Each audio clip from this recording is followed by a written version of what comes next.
Yan. Sa mga mahilig mag-download ng mga games or apps, tapos pag ginagamit niyo yung games na yun or di kayong apps, may lumalabas na ads. Karamihan, kailangan talaga na may ads para may ma-avail ka na isang part doon sa games. Ganoon din sa mga apps, kailangan din ma-avail.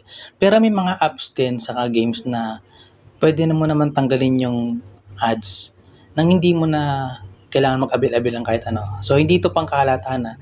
Pero kung gusto mo lang talagang mawala yung ads tuwing gumagamit ka ng isang app na galing sa Play Store, di kaya, yun, galing sa mga ibang download site. Yan, so try mo tong tutorial na to. Pero sa mga marunong na nito, pwede na kayo mag-skip kasi marunong na kayo. Yung hindi pa marunong,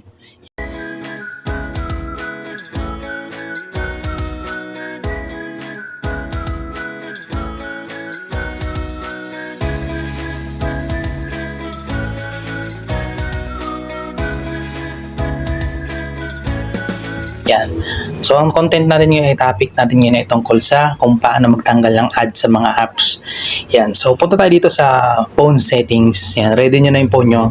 Then, punta kayo sa more connection. Hanapin niyo yung tinatawag na private DNS. Yan. So, naka-default siya sa automatic. So, ang gagawin natin, punta tayo sa private DNS provider. Yan.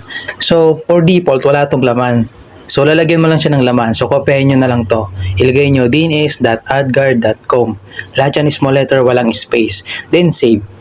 Yan na yung gagamitin mo na tawag dito na DNS para wala nang lumabas na mga ads sa phone mo. Sa phone mo, sa mga apps na ginagamit mo.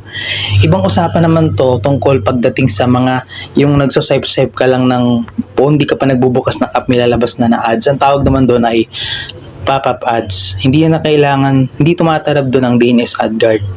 Yan, yung tinuro ko kanina, hindi natatalab yun doon kasi ang tinatawag yun ay adware. Yan, isa na yung adware. Naitanim na yun sa cellphone ninyo. So, kailangan nyo siyang tanggalin. Application yun, para siyang virus. Yan. So, may tutorial ako noon. So, hanapin nyo na lang dyan sa mga latest kong video. Papakita ko na lang dito. Tingnan nyo lang dyan sa screen. Yan, kulay yellow yun eh. Kung paano tanggalin yung pop-up ads. And ito, no to pop-up ads. Ang title niya ay remove pop-up ads. Yan. So, panoorin nyo na lang kung paano. Pero yung tinuro ko kanina, para lang yun sa mga apps and games na may mga ads. Yan. Hindi dun kasali yung ads na nasa mismong phone na. Yan lang. May clear lang yung video ko ngayon.